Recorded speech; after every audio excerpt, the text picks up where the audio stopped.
Okay, ma'am. Crypto mining the ma'am bo amok khana tara mok chori ma'am channel se bo han being bi boy ta di like subscribe share do wiram matung ta da amok khana video no ba thagat pagi te ngoi ta mok to ma'am khoi gi pai network ki matang da tau tum su kui re na tra ada kui re adagi ma information kamai tau ri no pai se si gra bra hing gra bra everything ko adagi hayeng tonga na kamai oirak pe ai adagi kari realistic ta kari oiba ya adagi tung the feature da kari oiba hojik kari da base tauni aduga beginner sing na pai da khanga dause pai se hayeng yam thina potential laiba coin di oiraga akoina hojik mine tawda kana gidra khot khidra haibase everything ko si video ji da haibe dum kano samlak ma discuss ama tawge naina pai se all together punchalaga aina thagat ke na khanbai wane bako ado yam sang na di matam je di lawzeroi ko ado pai gi ngasage problem yadaba sing su adum tangju aina video sida ngamta di adum tangju samlak pama panjaram gi ko khwai fast pai je hojik se magi apun badi loibu halta aduman hai tare ko pai se ngasagi yam chawba phone dagi mining project se hauraga teli sumai taraga khoi cloud mining gi basis ta ko haidi phone ni cloud mining hai tari phone gi battery sahan da bi da ko ai pai hang do ge ko pai je sumai hang do ko aina haiba poche dum beginner ga isu dum loina cover up tawna mini ko aina dum palli se ko na tadi amu question je ma ko te hangak tana dum salak sa dum leirane ba ko aduna pai se ko samna da cloud mining gum mane cloud mining ne ko khoi web 2 da oina base tawa kano ni ko moi gi chain se ko moi security oi ge any ko hojik web 3 da convert tawna ba kan hona rai ko web 3 gi kai advantage kari do lo yaura ni ko heng kon ada khoi cloud mining gi pot ne khoi phone da kem te effect lai ta bi da moi gi chain ecosystem da tar ga nang gi profile da chatlaga dum mine to hon bi kangu ne ba ko yam lu na thoina khandra ju ko sida khoina pot che se lai ri ba pot che ngasai gi sida kaino se sigi mathak ta round ma ye se sigi magi khoi lightning ball man ba gi ma ye se si mel la ga nang 24 hour khuding gi activate to be one ba si pot che ko mine activate to hon be wani sida nang mi invite to bani khang de ma hin ta ro kan da nangi power ji hengat pe wani mongon ju power hengat pe wani ba nangi circle am sen be wani ko samna hai bida aina phana invite to ra ka su permanent invite na te ba sidi once aina tomba chaw ma invite to re hare se ba tomba chaw du gi aina power do phang doi na te ba mana on to ra ga di ma ai power je mongon ju phangoi mai power so ai mon da phangoi ba pai gi di yam phajabam na ma de mi cheng mi khai nai de ba pai je ko ngai gi ember to wad mai na mana so ai power phang da ba ai ni so mai power phang de ba ko adumaina pai gi di yam phajai ba ko ai power phang ga ta din nang ju miner on to ba tare nangi power so ina phang ga ta di ai ju miner on to ba tare adumaina ma lei ba ko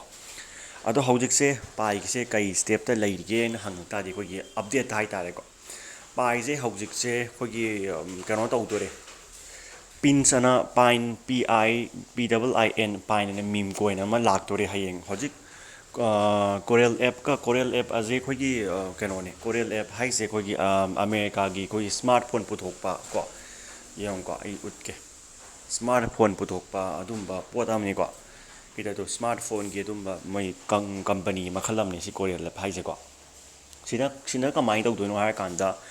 pai si ga punjal laga pine hai jina khoi pai ye dum mim coin ni ko hayeng mo gi telegram da bot mining kain tawrok khini ba ko adu gi potam lak tro bane hojik je aduna si ani je punjalaga moi je collapse opsalaga haye akoina noina aje khangam ni phone da khoi hojikti mi scan kaina mip kai leitro samsung p kai leitro apple p kai leitro adumain tawraga pai p na la ne kharleraga ko adugi poche hojik lak tore web 3 chang dore pipe je pai je web 3 chang gi dore badun every phone khudi makta matam gi matung inna phone kharada or software da pai pi na la ne ba adugi poche lak na ba honna dore ba hojik moi je ko adugi poche lak dore aduna pai gi mining gi speed je hojik je handara ne ba tam tam na adugi handaba gi photo aingonda laidi laigimne photo da si pai gi photo ni ko sa pai gi photo ni adu laigimne ko te yeng speed jo mai speed je sahi sukta si handaba kai lai bane ba ko ꯀꯗꯥꯏ ꯆꯠꯈ꯭ꯔꯒꯦ ꯑꯩꯕꯨ screenshot ꯇꯧꯍꯧꯗ꯭ꯔꯕꯗꯨꯕꯨ ꯁ꯭ꯄꯤꯠꯁꯦ ꯍꯥꯏꯗꯤ ꯁꯨꯝ ꯍꯥꯏꯔꯒꯦꯀꯣ ꯆꯤꯟꯅ ꯁ꯭ꯄꯤꯠꯁꯦ ꯁꯨꯝ ꯍꯟꯊꯔ ꯁꯨꯝ ꯍꯟꯊꯔꯅꯤ ꯃꯈꯥ ꯆꯠꯈ꯭ꯔꯅꯦꯕ ꯃꯔꯝꯗꯤ ꯅꯪ ꯁꯤꯒꯤ ꯃꯥꯏꯅꯤꯡ ꯁ꯭ꯄꯤꯠꯁꯦ ꯑꯩꯁꯨ ꯎꯠꯀꯦꯀꯣ ꯁꯤꯒꯤ ꯁ꯭ꯄꯤꯠꯁꯦ ꯑꯍꯥꯟꯕꯗꯗꯤ ꯅꯪ ꯌꯥꯝ ꯋꯥꯡꯉꯝꯅꯦꯕꯀꯣ ꯁꯨꯝ ꯍꯟꯊꯈꯤꯅꯤ ꯃꯔꯝ ꯍꯟꯊꯔꯛꯏꯁꯦ ꯃꯔꯝꯁꯦ ꯀꯩꯒꯤꯅೋ ꯍꯥꯏꯔꯀꯥꯟꯗ ꯃꯥꯏ ꯚꯦꯂꯨ ꯆꯥꯎꯈꯠꯂꯛꯏꯅꯦꯕꯀꯣ ꯚꯦꯂꯨꯁꯦ ꯆꯥꯎꯈꯠꯂꯛꯏꯅꯦꯕ ꯚꯦꯂꯨꯁꯦ ꯆꯥꯎꯈꯠꯂꯛꯏ ꯃꯇꯤꯛ ꯁ꯭ꯄꯤꯠ ꯍꯟꯊꯔꯛꯑꯅꯦꯕ ꯑꯗꯨꯗꯗꯤ ꯅꯪꯅ ꯍꯦꯛꯇ ꯄꯥꯏꯗ ꯇꯔꯥꯏꯅ ꯂꯧꯕꯗꯤ ꯌꯥꯔꯣꯏꯗꯅ ꯀꯣ ꯑꯗꯨꯅ ꯍꯧꯖꯤꯛꯁꯦ ꯄꯥꯏ ꯂꯣꯟꯁ ꯇꯧꯕꯗꯤ ꯈꯔ ꯋꯥꯠꯈꯤꯅꯦꯕꯀꯣ ꯄꯥꯏ ꯂꯣꯟꯁ ꯇꯧꯕꯗꯤ ꯈꯔ ꯋꯥꯠꯈꯤꯅꯤ ꯇꯧꯕꯇꯕꯨ ꯄꯥꯏꯁꯦ ꯌꯥꯝ ꯆꯥꯎꯕ ꯏꯀꯣ ꯁꯤꯁꯇꯦꯝꯅꯤ ꯍꯧꯖꯤꯛ ꯑꯣꯏꯗꯣꯏꯁꯦꯀꯣ ꯄꯥꯏꯁꯦ every company every small or big company or businessman ꯑꯗꯒꯤ organization ꯀꯔꯤ ꯀꯔꯥꯁꯤꯡ ꯂꯣꯏ ꯁꯞꯄꯣꯔꯠ ꯇꯧꯔꯦꯕ ꯍꯧꯖꯤꯛꯁꯦꯀꯣ ꯃꯆꯥ every countryꯗ ꯇꯆ ꯇꯧꯕ ꯍꯧꯔꯦꯕ ꯍꯧꯖꯤꯛꯁꯦ ꯍꯧꯔꯕꯅꯤꯅ ꯃꯣꯏꯒꯤ ꯁꯞꯄꯣꯔꯇꯔꯁꯦ ꯑꯗꯨꯛ ꯃꯇꯤꯛ ꯌꯥꯝꯃꯦꯕ ꯑꯗ ꯃꯣꯏꯒꯤ ꯃꯤꯝ ꯀꯣꯏꯟ ꯑꯣꯏꯅ ꯊꯥꯗꯣꯔꯛꯏꯁꯤꯅꯦꯕ ꯃꯤꯝ ꯀꯣꯏꯟꯅꯐꯧ ꯕꯤꯠ ꯀꯣꯏꯟ ꯕꯤꯠ ꯇꯧꯕꯒꯤ ꯆꯥꯟꯁ ꯂꯩ ꯀꯥꯏꯅ ꯃꯣꯏ ꯇꯧꯔꯛꯏꯁꯦ ꯄꯥꯏꯟꯒ ꯍꯥꯏꯖꯔꯤꯀꯣ ꯑꯗꯨꯛ ꯃꯇꯤꯛ ꯍꯥꯏꯗꯤ ꯄꯣꯠꯁꯦ ꯀꯜꯂꯦ ꯍꯥꯏꯕꯀꯣ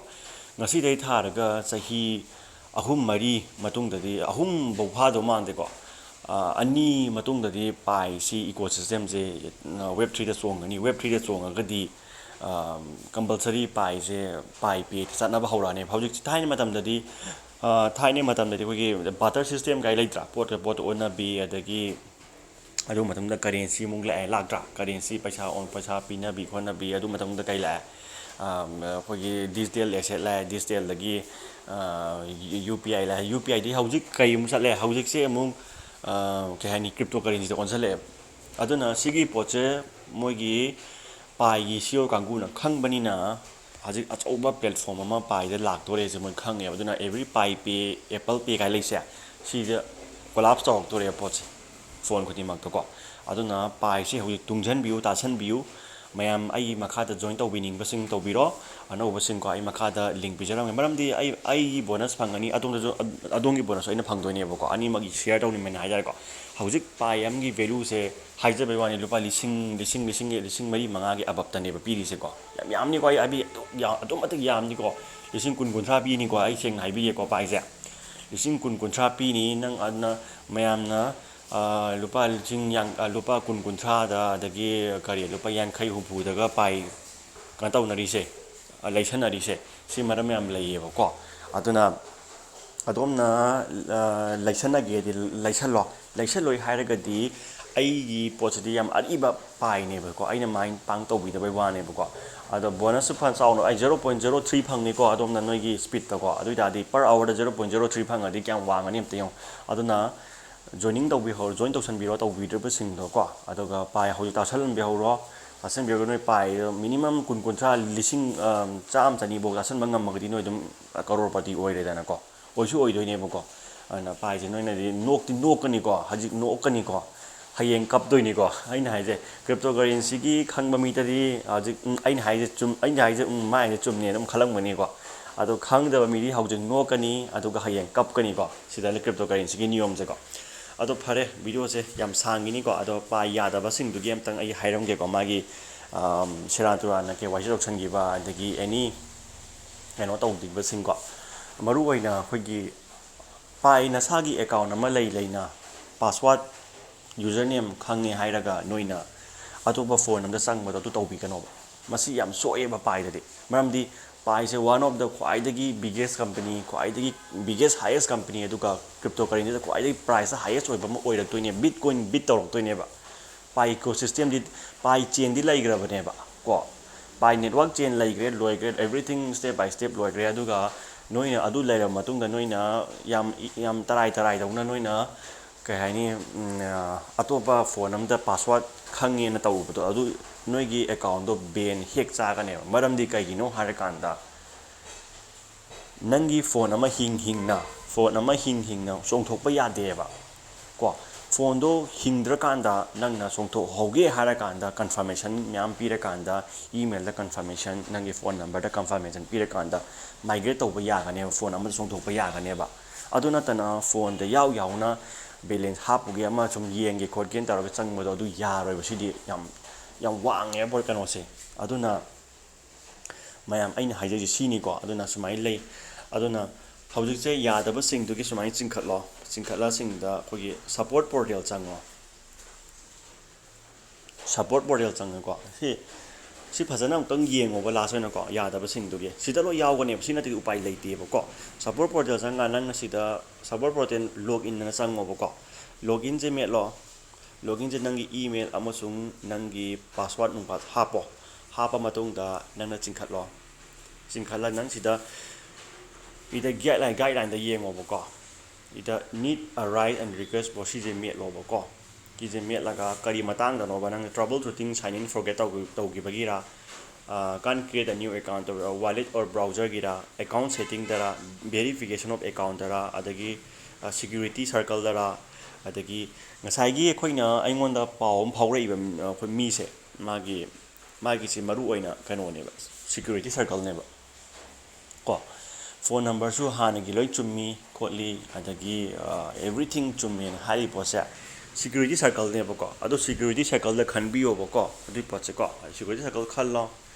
ꯁꯦꯀ꯭ꯌꯨꯔꯤꯇꯤ ꯁꯥꯔꯀꯜ ꯈꯜꯂꯀꯥꯟꯗ please fill out the form ꯑꯅ ꯍꯥꯏꯔꯦꯀꯣ ꯏꯃꯦꯜ ꯀꯟꯐꯔꯃꯦꯁꯟ ꯇꯨ ꯃꯦꯜꯂꯣ ꯄꯥꯏ ꯌꯨꯖꯔ ꯅꯦꯝ ꯃꯦꯜꯂꯣ ꯅꯪ ꯄꯥꯏ ꯌꯨꯖꯔ ꯅꯦꯝꯗꯣ ꯑꯩ ꯀꯩꯅꯣꯝ ꯍꯥꯏꯖꯒꯦꯕ ꯄꯥꯏ ꯌꯨꯖꯔ ꯅꯦꯝꯗꯣ ꯅꯪꯒꯤ KYC ꯚꯦꯔꯤꯐꯥꯏ ꯇꯧꯔꯀꯥꯟꯗ KYCꯗ ꯌꯥꯎꯔꯤꯕ ꯅꯝꯕꯔ ꯑꯣꯔ ꯏꯃꯦꯜ ꯑꯣꯔ ꯅꯪꯒꯤ ꯌꯨꯖꯔ ꯅꯦꯝꯁꯦ ꯃꯥꯟꯅꯔꯒꯗꯤ ꯆꯨꯝꯃꯦꯕ ꯑꯗꯩ country form application phone number phone model ꯍꯥꯏꯖꯗ꯭ꯔꯣ ꯐꯣꯟ ꯃꯣꯗꯦꯜ ꯍꯥꯏꯔꯛꯏꯁꯤ ꯎꯗ꯭ꯔꯣ ꯃꯔꯝ ꯂꯩꯇ꯭ꯔꯣꯁꯦ ꯐꯣꯟꯒꯤ ꯃꯣꯗꯦꯜꯗꯣ ꯑꯗꯨꯒꯤ ꯃꯇꯨꯡ ꯏꯟꯅ ꯅꯪꯒꯤ ꯐꯣꯟ ꯃꯣꯗꯦꯜ ꯅꯝꯕꯔ ꯊꯤꯔꯨꯔꯅꯤ ꯊꯤꯔꯒ ꯅꯪ EMI ꯀꯔꯝꯕꯅꯣꯅ ꯗꯛ ꯂꯥꯎ ꯐꯥꯎꯗꯣꯏꯅꯦ ꯃꯣꯏꯅ ꯑꯗꯨ ꯑꯣꯏꯇꯥꯔꯗꯤ ꯅꯪꯅꯦ ꯇꯣꯡꯕ ꯆꯥꯎꯕ ꯈꯪꯉꯣꯏꯗ꯭ꯔꯅꯦ ꯈꯪꯅꯤꯀꯣ ꯑꯗꯨ ꯄꯣꯠꯁꯦ ꯂꯩ ꯍꯥꯏꯕ ꯑꯗꯨ ꯅꯣꯏꯅ ꯈꯪꯗꯕꯅꯤꯅ ꯁꯤ ꯌꯧꯅ ꯈꯪꯗꯕꯅꯤ나 ꯑꯗꯨꯝ ꯂꯥꯜꯂꯦꯒ ꯇꯧꯔꯦꯒ ꯇꯧꯗꯣꯏꯅꯦꯕ ꯄꯣꯠꯁꯦ ꯀꯣ ꯑꯩꯅ ꯈꯪꯉꯝꯅꯤꯀꯣ ꯈꯪꯗꯕ ꯃꯤꯗꯤ ꯑꯩꯅ ꯍꯥꯏꯁꯦꯀꯣ ꯈꯪꯗꯕ ꯃꯤꯒꯤꯅꯤꯀꯣ ꯈꯪꯕ ꯃꯤꯗꯤ ꯈꯪꯉꯝꯒꯅꯦꯕ ꯄꯥꯏꯁꯦ ꯚꯦꯂꯨ ꯊꯤ ꯆꯥꯎꯅꯤ 1,900 ꯍꯥꯏꯅ ꯄꯤꯔꯛꯀꯅꯤ ꯑꯩ ꯁꯤꯃꯗꯤ ꯍꯥꯏꯕꯤꯒꯦꯀꯣ ꯑꯩ 600 ꯁꯝꯊꯤꯡ ꯄꯥꯏꯁꯦ ꯑꯩ ꯃꯥꯡꯈꯤꯕꯒꯤ ꯀꯃꯥꯏꯅ ꯑꯩ ꯐꯣꯟ ꯑꯃ ꯏꯁꯤꯡ ꯇꯥꯁꯜꯂꯨꯕ ꯀꯣ ꯏꯁꯤꯡ ꯇꯥꯁꯜꯂꯨꯕꯗꯒꯤ ꯊꯥꯒꯠꯄ ꯃꯇꯝꯗꯗꯤ ꯁꯨꯡꯌꯥ ꯌꯥꯗ꯭ꯔꯦꯗꯣ ꯁꯦꯝꯅꯕ ꯍꯣꯠꯅꯔꯦ ꯑꯗꯒꯤ ꯐꯥꯁ ꯕꯨꯠ ꯍꯥꯏꯕ꯭ꯔꯥ ꯑꯃ ꯂꯩꯗꯥꯏꯅꯦ ꯑꯗꯨ ꯇꯧꯕꯗꯒꯤ ꯄꯨꯔꯥ ꯃꯥꯡꯈꯤꯕꯅꯦ ꯑꯗꯒꯤ ꯑꯩꯒꯤ ꯔꯤꯀꯕꯔꯤ ꯐꯦꯁꯁꯦ ꯑꯩꯅ ꯀꯩꯅꯣ ꯇꯧꯍꯧꯕ ꯑꯩꯅ ꯁꯦꯞ ꯇꯧꯍꯧꯗ꯭ꯔꯦꯕ ꯐꯣꯟꯗꯨꯗ ꯑꯣꯏꯅ ꯂꯣꯏ ꯁꯦꯞ ꯇꯧꯕ ꯑꯩꯁꯦ ꯇꯧꯕꯁꯤꯗ ꯌꯥꯅꯤ ꯏꯗꯤ ꯏꯁꯜꯍꯧꯗꯕ ꯈꯔ ꯅꯦꯒ꯭ꯂꯦꯛ ꯆꯥꯕ ꯍꯥꯏꯇꯥꯔꯦ ꯑꯩꯒꯤ ꯈꯔ ꯁꯣꯏꯕꯀꯣ ꯑꯗꯩ ꯑꯗꯨꯝ ꯃꯥꯡꯉꯦ 600 ꯄꯥꯏꯗꯣꯀꯣ ꯌꯥꯝ ꯊꯤꯅ ꯄꯦꯟꯗꯦ ꯑꯗꯣ ꯍꯧꯖꯤꯛ ꯀꯣꯛꯈꯠꯄ ꯌꯥꯔꯤꯀꯣ ꯑꯗꯣ ꯃꯌꯥꯝꯒꯤ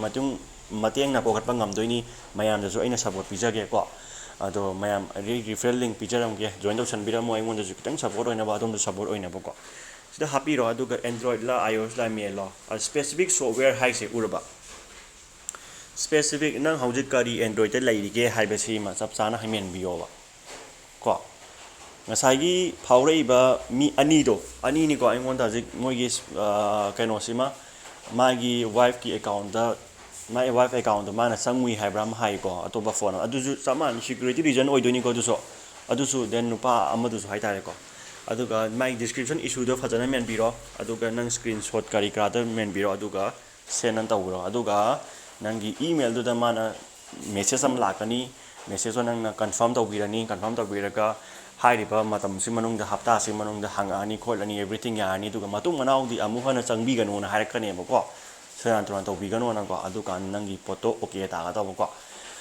ꯁꯤꯅꯤ ꯑꯩꯈꯣꯏꯅ ꯄꯥꯏꯒꯤ ꯃꯇꯥꯡꯗ ꯑꯞꯗꯦꯠ ꯍꯥꯏꯁꯦꯀꯣ ꯑꯗꯨꯅ ꯋꯦꯕ 3ꯗ ꯂꯥꯛꯇ꯭ꯔꯣꯅꯤ ꯄꯥꯏ ꯋꯦꯕ 3ꯗ ꯂꯥꯛꯑꯗꯤ ꯐꯣꯟꯒꯤ ꯄꯦ ꯇꯧꯕꯒꯤ ꯊꯕꯛꯇ ꯂꯥꯛꯑꯅꯤꯀꯣ ꯑꯗꯨꯅ ꯄꯥꯏꯗ ꯈꯤꯇꯪ ꯊꯋꯥꯏ ꯌꯥꯎꯕꯤꯌꯨ ꯀꯣ ꯑꯇꯩ ꯃꯌꯥꯝꯗ ꯃꯤꯔꯥꯏꯔꯒꯁꯨ ꯀꯣ ꯑꯗ ꯑꯦꯝꯕꯔ ꯃꯥꯏꯅꯤꯡꯁꯨ ꯊꯋꯥꯏ ꯌꯥꯎꯕꯤꯌꯨ ꯌꯥꯝ ꯆꯥꯎꯕ ꯄ꯭ꯂꯦꯠꯐꯣꯝꯅꯤ ꯑꯦꯝꯕꯔꯁꯦꯀꯣ ꯅꯣꯏꯅ ꯃꯤꯔꯥꯏꯕꯤꯔꯒꯁꯨ ꯃꯌꯥꯝ ꯂꯣꯏꯁꯤꯟꯖꯔꯒꯦ ꯚꯤꯗꯤꯑꯣꯁꯦ ꯌꯥꯝ ꯁꯥꯡꯒꯅꯤ and thank you and good night